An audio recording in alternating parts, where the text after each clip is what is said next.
Hello, everyone. Welcome to another episode of Turntables and Tea. I'm Charlie. And I'm Cory. We are now starting a new month, July, which means we'll be diving into the 1970s and all the great music they have to offer. A lot of good stuff coming up this month. And to kick this off, we are starting with a listener suggestion from my father, as I mentioned last week. This is Book of Dreams by the Steve Miller Band.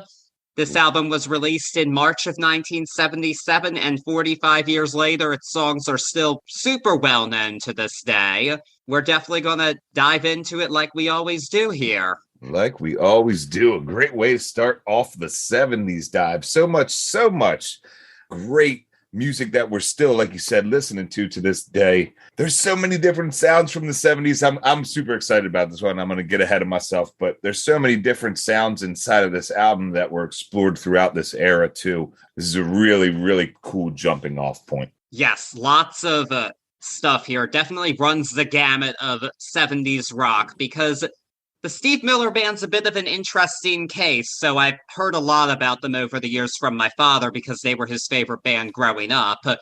And they started off as this psychedelic blues band in the late 60s and early 70s. And my father had the Anthology album, and he said, yeah, some of the songs on it were pretty weird, like Space Cowboy. Space Cowboy's always been one of those gems where you get to sit back and listen. And you're like, what the heck is going on? But you can't help but just jam out to it.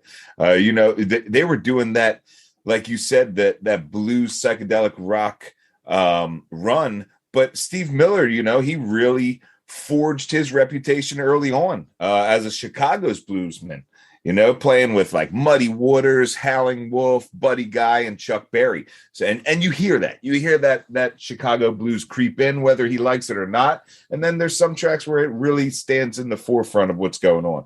Most definitely. But after 1972, Steve Miller kind of streamlined his sound a bit, I guess you could say, to make it a bit more mainstream. And this worked. That year, he released the album and single The Joker, which, of course, is a classic. Some people call me Maurice. Oh, whoop, whoop. I use that in a daily basis in conversation. That's how much of a staple that is. One of the greats. Yes, but The Joker put Steve Miller through to the mainstream and the top of the pop charts.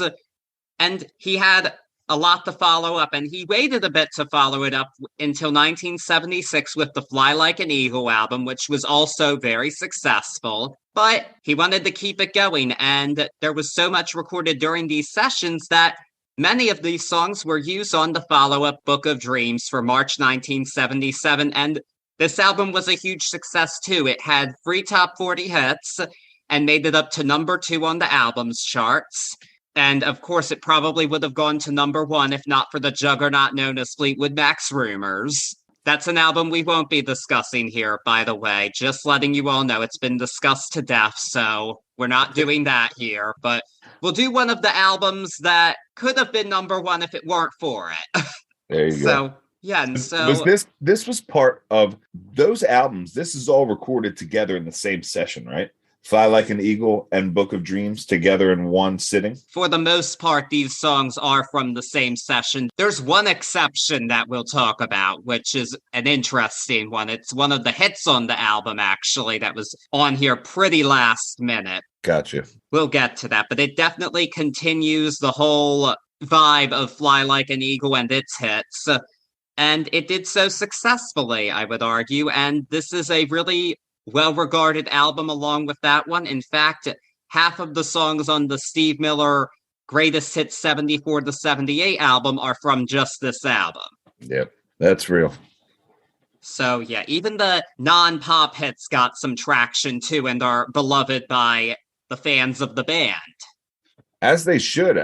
This album period, pop or non-pop hits, is just a very tightly, not even produced, but tightly played clinic as far as musicianship. It's mind-blowing. This is one of the ones, and I like to do it with almost every album, but this is one of the ones where you can sit down in a dark room, clear your mind, put on some noise canceling headphones, like some serious serious headphones and listen to this album, because there's so much sonic play and experimentation inside of the album, and the way it's produced, it's such a treat for the ears. I implore anyone, get out there, close your eyes, sit back, relax, and listen to this one in some headphones. Yes, definitely. Also sounds pretty good on a smart TV too. That's how I listen to There it. you go. There you go. Heard that. Yeah, some of these songs I've heard a million times, but it was definitely a bit different to hear them in the context of the album as it was originally intended. So it was all like a new experience, somewhat, I guess you could say.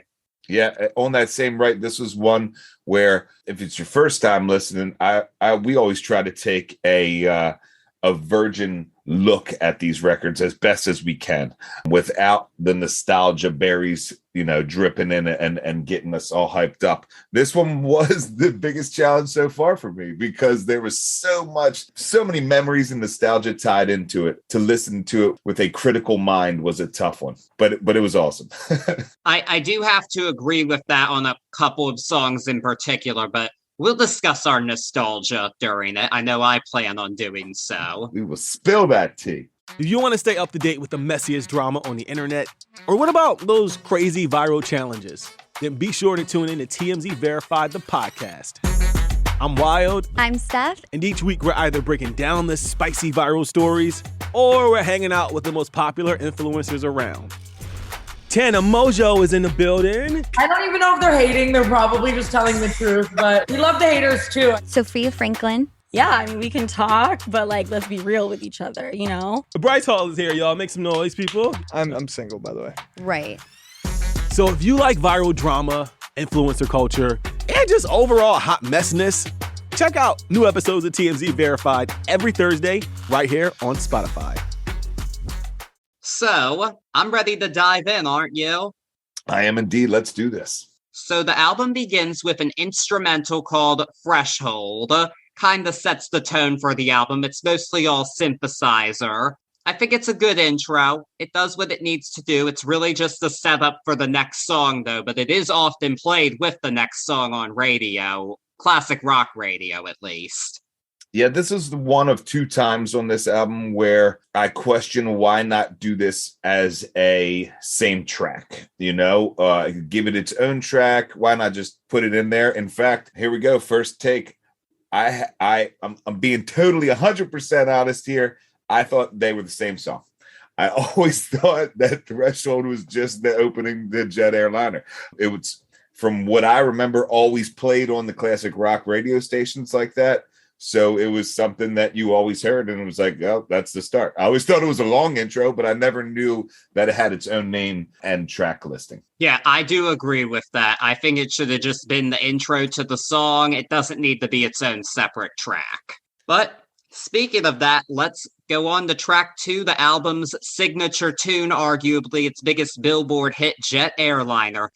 I was shocked to find out this song is actually a cover. I know, right? Me too. This is one of the, when you're learning about these albums, and then a cover that preceded it. Well, of course it preceded it because it's a cover, but then wasn't released, the original version, until the year 2000. That was mind-blowing. Absolutely. It really was. It was written and recorded by singer-songwriter Paul Pina. I hope I pronounced that right. And he recorded it in 1973. But it wasn't released until 2000. But Steve Miller happened to hear this unreleased album, and this song stuck out to him enough to record it during the sessions for Fly Like an Eagle. It wasn't used on that album, but it was used as the lead single for this one, and it was a huge success. It made it all the way up to number 8 on the Hot 100, and I've heard this song a million times over the years because this was my dad's favorite Steve Miller song growing up, and he still does love it, and I just heard it on the radio, on CDs, so many times, and as a kid, I was kind of like, oh, well, it's your dad's favorite song. How cool can it be? So I was like, Jet Airliner, blah.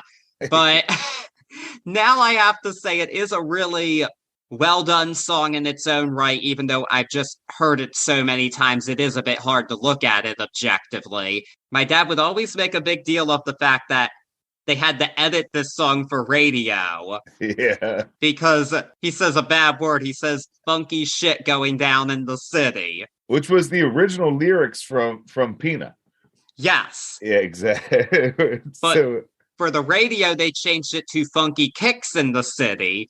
Funky kicks in the city. But my dad always says, yeah, this song has a bad word in it. And he wrote in his notes to me for the album, he gave me some of his insight that he would sing this line as loudly as he could when he was a teenager. That's awesome. Bit of teenage rebellion there, yelling out funky shit in the city during Jet Airliner. There you go. That's awesome. Yeah, the Jet Airliner coming out of that threshold, coming out of that, you're going to hear me say it a million times this episode, but that sonic manipulation of threshold. And then it's not even like a straight doom, doom.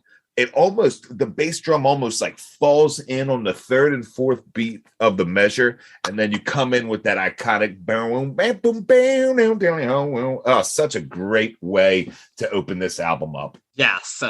And my other Jet Airliner story is that in 2018, I saw that the Steve Miller Band was coming to Pier 6. At the time, it was called the MeQ Pavilion, but that's a local venue for us. I had actually never been there before, but I heard a lot about it, and I thought, I just knew we have to go to this, because my dad had never seen the band before, actually. Oh, really?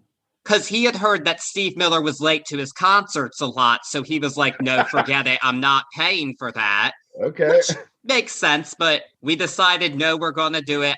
My cousin's wife, Leslie, said she saw the band and that they were good and on time. So I thought, okay, I guess he's gotten better. And so I did buy the tickets for my parents and I, and we went to see him in the summer of 2018 during the time I was working with the bitch from VOA. Uh-oh, watch out. This was before I realized how horrible that woman truly was, but it's okay. So I went home for the day or weekend or whatever, I don't remember, and we attended the concert, and my dad was getting worried they were not going to play Jet Airliner because the show had been going on for a while and it hadn't been heard yet. But it ended up being the encore. There you go. That's how you do it. How were they live? I like to think they were tight and it was a good show.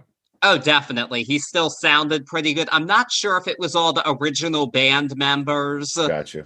There were probably some replacements over time, but it was a well-done show, and he definitely did his classic hits and some of the deeper tracks, too. He even did Space Cowboy. There you go. Wow. Okay. It was a really good concert, and Peter Frampton was the opener, and that was pretty good, too. I remember the billing for this concert at Pier 6, too. That's such a neat place. And that was the first time you've seen him. Frampton did his hits as well. Yeah, but of course, Frampton kind of only had so many big hits. He really was kind of a one-album wonder. Their sound complements each other, though. Oh, definitely. And really, I got to hear Show Me the Way live. That's kind of what matters there, I think. That's the classic. There you go. There you go. Frampton and Miller. That's nice. Yeah, it was a good show. It was a really good show. So, and an awesome venue to see it at. Most as definitely. Well. For anybody that doesn't know, Pier 6, it's a beautiful venue, nice amphitheater right on the water. It always adds to the vibe of the show. A really cool local venue for us. Yes, going twice this summer. I can't wait. There you go. There you go. I'm trying to get out to that Billy Strings show out there, and I don't think I'm going to make it. But anybody going out, have a good time at Billy Strings out at Pier 6. Yep, I'll be seeing the Bare Naked Ladies with my father and my man Jackson Brown a little more than a week afterwards. Ooh, Jackson Brown. Get down. All right. Love that guy. Heard that. We'll have to discuss him on this podcast at some point. I don't think it'll be this month, but definitely at some point, because I love that dude. That'll be great. But enough about Jet Airliner. Yeah, this is why it's so hard to listen to this album with virgin critical ears, because so much nostalgia. But yes, enough about Jet Airliner. So next up is Wintertime. I want you to start on this one. Wintertime, right off the bat, is really akin to California Dreaming in my head, like right off the bat. Just the sound and some of the lyrics, it really, really screamed California Dreaming to me. Where it comes together for me is even though it's just like a simple acoustic folk jam, and it features that beautiful harmonica by Norton Buffalo. For me, in this track, when they break into that groove, that's just that laid over double tracked lead. Such a beautiful sound. Such a beautiful sound. For a song that sounds like it's going to be, in my opinion, a super long song, it ends up, I think, at like 3:15 or 3:20. Really well done. Huge difference for me from the start of the track being like, oh man, what's this, a California Dreaming ripoff, into something that I thought was super unique and really well put together. Yeah, I loved that harmonica intro. It really showed off the band's blues roots. But these lyrics are pure singer-songwriter, which I love. That's one of my favorite aspects of 70s music, are the singer-songwriters of that era. I think it's a great synthesis of two different sounds. To me, it was kind of early Aerosmith meets James Taylor, which my dad will probably hate that description. He hates James Taylor, but I don't. So no, love the James Taylor. Come on, Dad. Yep, I disagree with that. So sorry, Dad, but reminds me of him a bit. And this was also the B-side to the next song on the album, Swingtown. Oh yeah, this was a single release. So B-side was Wintertime. Yeah, I noticed the B-sides on this album, they definitely were going with the idea to give Steve Miller as much money as possible because they're sole writing credits for Steve Miller. Oh, wow. That's a wild way to look at it. Okay, cool. I mean, it makes sense. Why not get those royalties? Most definitely. From the sales of the single. That's pretty smart. Most definitely. Smart man, that's Steve Miller. Smart man. Yeah, the next track is Swingtown. I first heard this song when I was 9 years old. My family went on a road trip. We went to the Grand Canyon. We didn't drive all the way there, of course, but we drove through the area. And my father made these mix CDs where my mom, himself, and I put songs that we liked from our CDs onto these mixes. I put as much share on there as possible, of course. There you go. But one of the CDs that was heavily featured was the Steve Miller Band's Greatest Hits. And I remember hearing this one a lot, and he would always sing along to it in the car. And I always enjoyed this one. I will say that the lyrics are kind of, there aren't a lot of them. And I do like a lot of lyrics, but the groove is so infectious that I can overlook it. For some reason, the keyboard in this kind of reminds me of Light My Fire by The Doors. I hear you there. They did a lot of that sort of harpsichord sound. I shouldn't say a lot, but they teased around with that harpsichord sound in this album a lot. I totally agree with you there. The song was also one of the pop hits on the album. It made it to 17 on the Hot 100. And it's continued to be used really heavily in pop culture throughout the years, I've come to discover. Its first use, I found this really cool. The instrumental for Swingtown was used in commercials for the 79 Ford Mustang. Yeah, man. Which is so cool. It is indeed.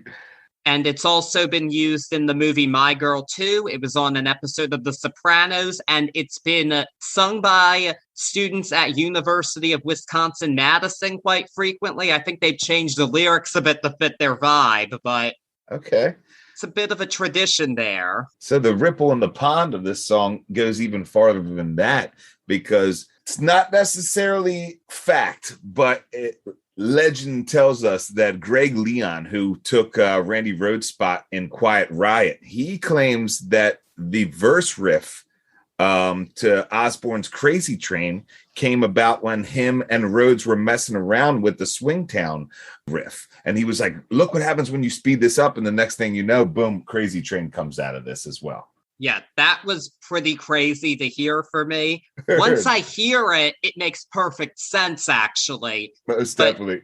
Steve Miller and heavy metal just don't go together, but a Steve Miller song inspired one of the all-time great metal songs. That, a ripple in the pond, man.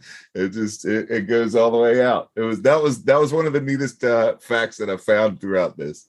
I mean, Steve Miller has had his wild moments when it comes to profanity-laden rants, but he's never eaten a bat's head like our Ozzy. It's not quite that wild. Not quite. But yeah, Swingtown, great song, and I just love its effect on our popular culture. Agreed. That's truly iconic. Yep, that's the 70s. You know, the 70s have not leaked out, but inspired so much of what we know as popular culture to this day. Yes, most definitely. But unfortunately, I think we're done with Swingtown, even though I'd like to keep talking about it. I don't really have much more to add on it. That was my final little bit on Swingtown. On to track 5. What do we got? True Fine Love. This is, for me, not counting the instrumental intro, which shouldn't even be its own track. This is the weakest on the first side for me. I think it's okay. The lyrics are just okay. That's my issue. I think it keeps the pace of the album going just fine, but it doesn't really stick out to me. This is one I could live without. It's not bad, but following Swingtown's a tough act.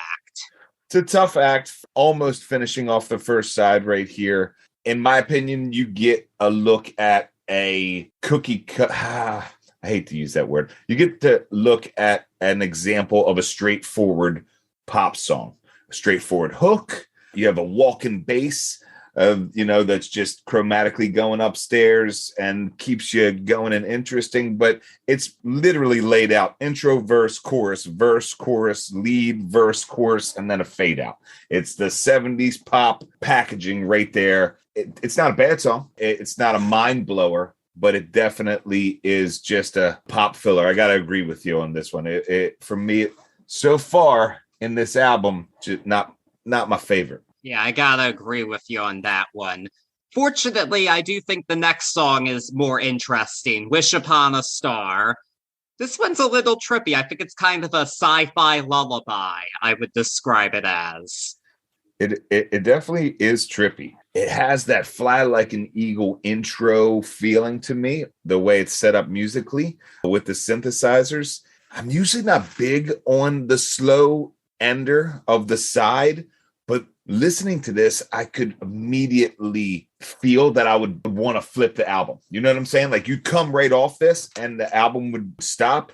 Immediately, I'm going side B. So I thought it was a wise choice there for the end of the first side. I completely agree. And of course, because of the title, this song reminds you automatically a bit of a Disney song. And I think this should be included in the new Pinocchio movie coming out on Disney Plus in September. That would be cool, but there's no way Disney's going to give up When You Wish Upon a Star. I know they're not going to, but I wish they would. That would be super cool. They should play this over the end credits. It would be cool as hell, but some parents would probably be angry. They'd be like, no, this is stoner music, and it's poisoning our children. It's somebody's always going to be angry. Disney, if you're listening, perfect credit roll music right here for Pinocchio.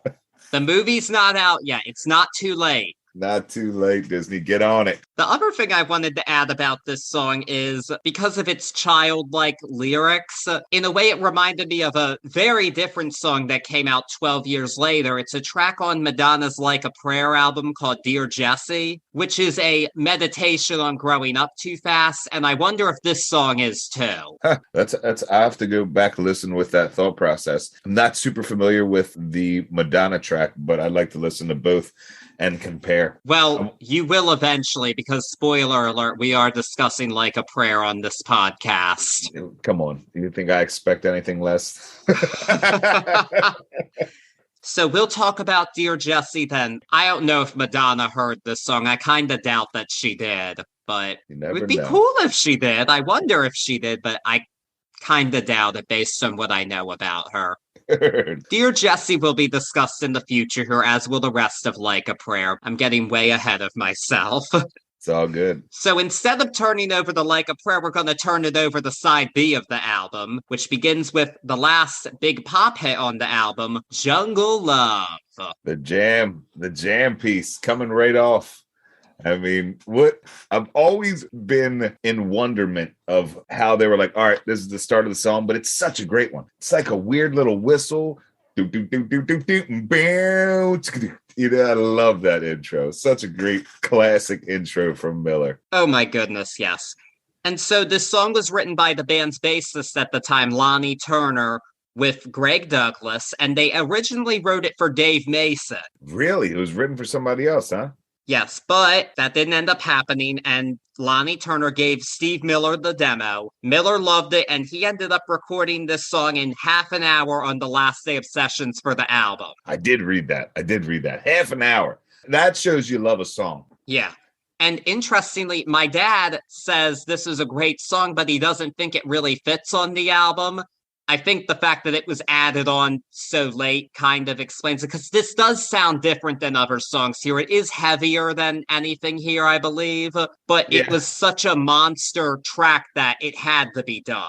I'm glad it was done, and I'm glad, in my opinion, I think it's a perfect start for that side, because if you started this side with Electro, Lux, and Broglio, I feel like it would just be like the other side, you know? It would be like flipping over to the same side. You're in another sonically driven intro, and then you're going into a slower song. I think this is a cool, get you pumped up for the second side. I used to always try to jam this album and play it on guitar. And I'm looking through this, and I found out that Greg Douglas's guitar on this is tuned to an open A, and it makes so much sense looking back on playing this song. And it's the it's the only one guitar on this track recording too. So one of my faves, man. Jungle Love. Yeah. This is a classic, and this one has a really great pop culture reference that means a lot to me personally, because this is one of my very favorite shows I've seen every episode of more than once.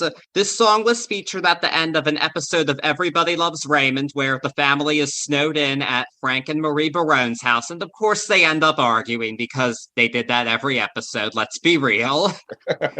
But at one point, Robert turns on the radio and hears Jungle Love playing and yells out, "Oh my God, I love this song." And his, at the time, ex-girlfriend, but eventual wife, Amy McDougal, from the conservative Christian family, he asks her if she remembers when it was played at the policeman's ball. And they start dancing to it. And then so do Ray and Deborah. And of course, Frank and Marie are like, this is dancing. This is ridiculous.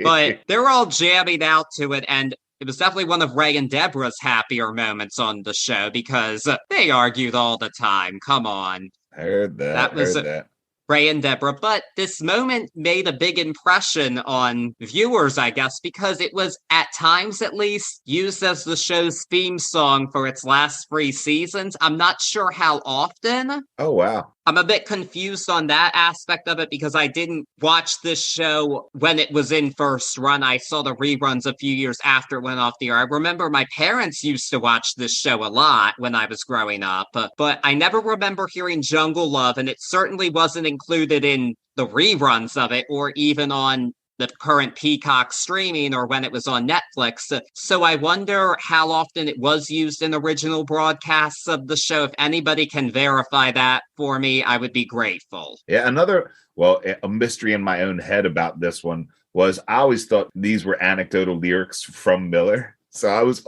coming into this album, I was like, I'm going to find out who he met on that island. Whose island was it? And to no avail, because of course it was written for somebody else entirely now. But yeah, I was on the hunt to figure out what this song really meant, because it's always piqued my imagination. I just pictured him literally on somebody's island. I know. The last thing I have to say about this song, though, is it's a negative hot tea take. As good as this song is, it's not as good as Jungle Love by The Time. Oh, putting it up against The Time. Ooh, hot tea take. That's apples and oranges right there. That's apples and oranges. I know it is, but they have the same title. I can't help it. They do indeed. Woo! I'm not touching that one, Char. I love them both. They both have an equal place in my heart. They're both great, but They are. Purple indeed. Rain has a very special place in my heart, so The Time wins for me. There you go. O-E-O-E-O. Oh, there you go. My Jungle Love. Don't get me started, boy. My dad won't like that one either. He's not a huge Prince fan. That's our biggest musical disagreement, because Prince is the GOAT. So there you go, man. There you go. But, we'll definitely dive into some Morris Day and some Prince and all types of beautiful talk. oh, most definitely. Don't ever think that won't happen. It will. On this show, it will. It definitely will. That'll be a good one. So next up is the instrumental track you mentioned earlier, Electric Lux Imbroglio. This one is less than a minute. It doesn't really make an impression on me. I really don't have anything to say about this one.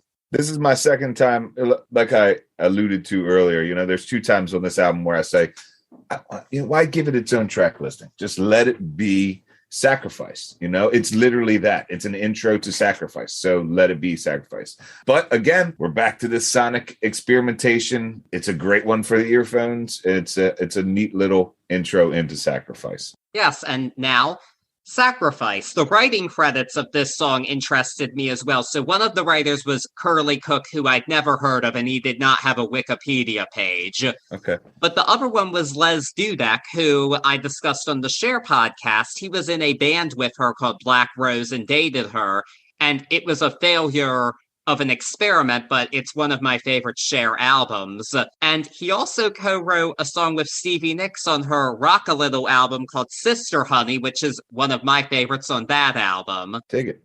So I like Les Dudek. Let me make that clear. I hear you. Was he part of the Steve Miller Band? He was not, but he played on this track.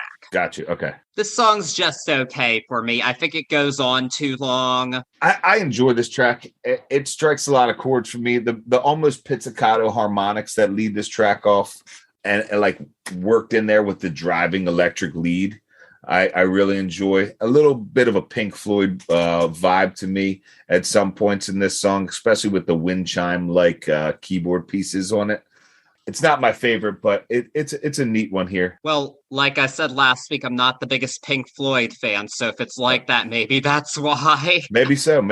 It just rings to your Pink Floyd negative part of the brain. Admittedly, again, the songs that I liked by this guy before were complete apples and oranges. The Black Rose album is new wave. It sounds more like Blondie than anybody, not Steve Miller or Pink Floyd. So it's apples and oranges. I can't compare the two. And Sister Honey is just 80s synth pop gloriousness. Gotcha. This is completely different. I guess Dudek's versatile. I'll give him that. And I also hate to say it, another shared title with a hit song by a big artist, Elton John. His Sacrifice is much better. I love that you do that. I didn't know another Sacrifice song, but I love that you make those bridges. Well, it got a revival, the Elton John one, because it's the one he sings in the song he does with Dua Lipa. That's where Cold, Cold Heart comes from. Oh, dig it. I love it. So, and of course, Cold Heart is an awesome song, too. That it is. The old Sacrifice. Next up is a more traditional Steve Miller song, I guess I would say, a bit more bluesy. This is The Stake. I love the sound of this song. This, again, because of the bluesiness of it, it reminds me of early Aerosmith. And I love Aerosmith. So I love the sound of this song. It was written by guitarist David Denny, so it makes sense why the guitar is so cool. The lyrics to me are intriguing, but they feel like an unfinished poem. For me, this is where he gets back to his roots. We're talking about blues to its finest, all the way down to the guitar mimicking the nobody loves you like the way I do. And then the guitar right behind it. It is that blues. It's the stuff he cut his teeth on before he found this psychedelic era of sound for him. And I like to think it's one of those times where someone shines on their own album or outshines a little bit of the rest of the album because their true heart is in it. So that bluesy sound on this just screams, and this track takes off. All right. My dad loves this one too. He tied it for second place on the album with Swingtown, right behind his beloved Jet Airliner. Yeah, this is up there for me on this album. I really enjoy this song. So next up is My Own Space, the second to last song on the album. This one also has more of a singer-songwriter vibe. Definitely has some prog elements musically. It was written by early member of the band Bobby Winkleman. He wrote it with Jason Cooper. I actually really like this one, and I think it's because I really relate to the lyrics. I can definitely relate to wanting my own space. That's why I live by myself, and it's expensive, but it's worth it for me because I just need my own space. And I just love that singer-songwriter vibe again, because that's one of my favorite things of 70s music. Possibly my favorite thing about 70s music now are the singer-songwriters. In the past, I would have said disco or harder rock, but the singer-songwriters of that era, Laurel Canyon, they just keep coming back to me. I love them all for the most part. You took the words right out of my mouth as far as super relatable lyrics. You know, you immediately feel exactly what the song is trying to say. In my opinion, at 136 on this track, we almost go into this double entendre because he's looking for his own space. And I really feel like at 136, we take this sonic trip almost into a space-like vibe. So I really love that about this song. And that continues through, not throughout the song, but for a good little piece, a good little chunk of this neat song. I actually did pick up on that. I'm going to have to take another listen to it now, but it makes perfect sense coming from this band. After all, they did record Space Cowboy. They did indeed. And now we are at the end of the album, Babes in the Wood. I love this title, first of all. It's an instrumental track, and for me, this was a huge missed opportunity because I looked up the title, and this is the name of an English kids story that's ripe for lyrical content. In fact, many murders of children in that region are referred to as Babes in the Wood murders because of their similarities to the story. So we have something ripe for lyrical content, in my opinion, and this is an instrumental.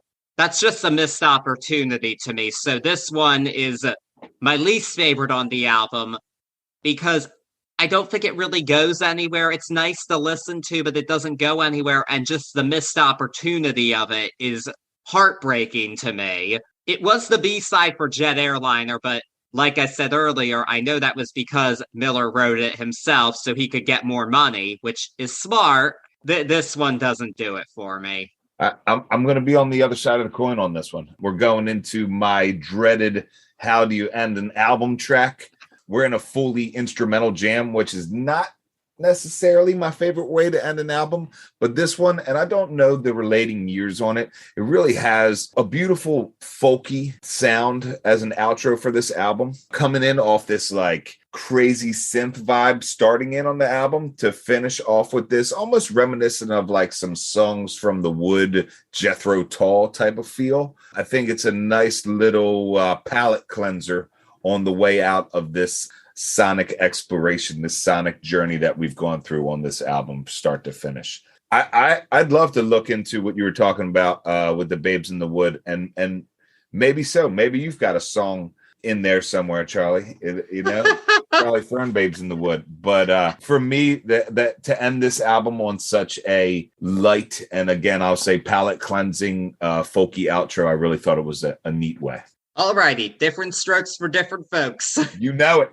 I was in my hippie zone on this one, man. I was all the way in my hippie zone for this whole entire album. It definitely, as crazy, or not as crazy, as hard as some of the points of this album go, as far as musically written and musically performed, it definitely is a relaxing album for me. I could go start to finish on this album without noticing it 5-6 times over. Yeah, I can definitely see where you're coming from on that one.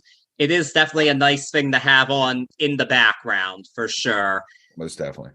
And now that we are at the point, what's your grade for the album? Woohoo! For this, I'm going B+. Almost made it to an A for me. Really enjoy everything on here. It is definitely a great way to start off the 70s. It doesn't necessarily get all the way up there in my top rankings, but a well put together album from somebody who's given us so many different pieces throughout the history of his sound. We're going B+ on Book of Dreams. I'm going to give it the same exact grade, actually. I heard that.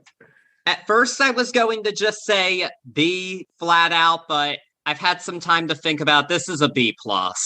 It gets a little plus for its musicianship. I think it's a huge plus for its musicianship.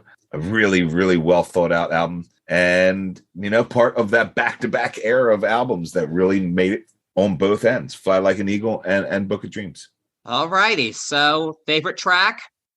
For me, I'm Swingtown. I'm Swingtown all the way. A super simple riff that drives the whole entire song, but it is so infectious. Swingtown really sang out to me. There's a lot of beautiful tracks on this album, but I'm going Swingtown. Jungle Love is mine. I love it. You know what else on the Jungle Love? Or go and finish why you love Jungle Love, and I'll add it on the end. It's just a great rock song. It's so much fun.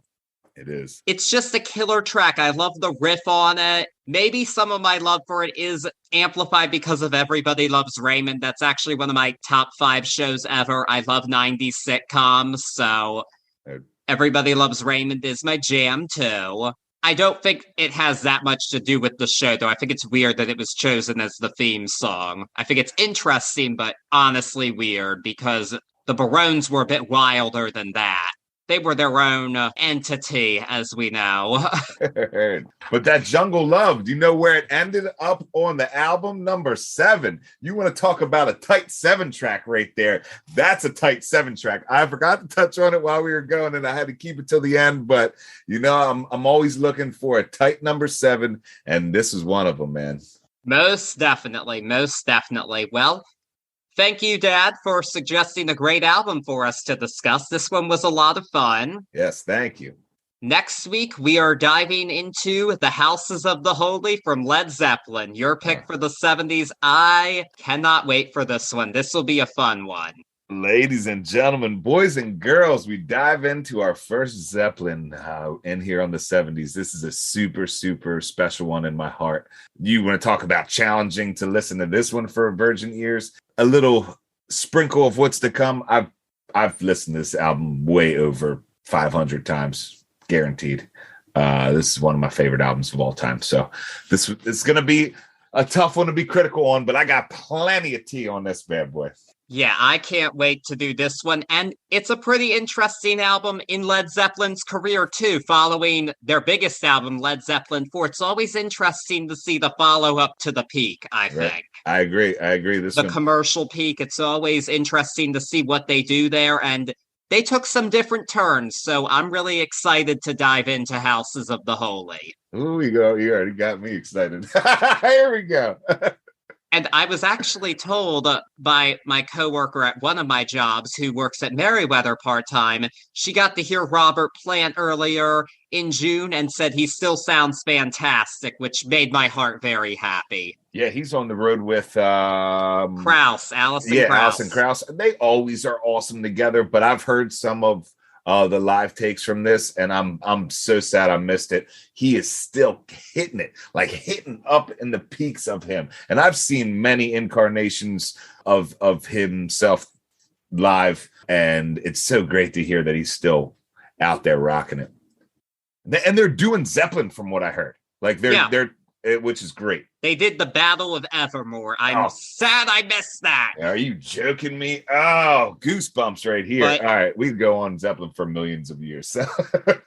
We'll do that next week. In the meantime, please subscribe wherever you're listening and rate it wherever you're listening, and follow us on Facebook and Instagram at Turntables and Tea Podcast. Yes. Have a happy 4th of July. This episode will be out after that, but yes, do have a great holiday weekend. Have a great holiday, and we'll see you next week to visit the Houses of the Holy. Take care. Peace.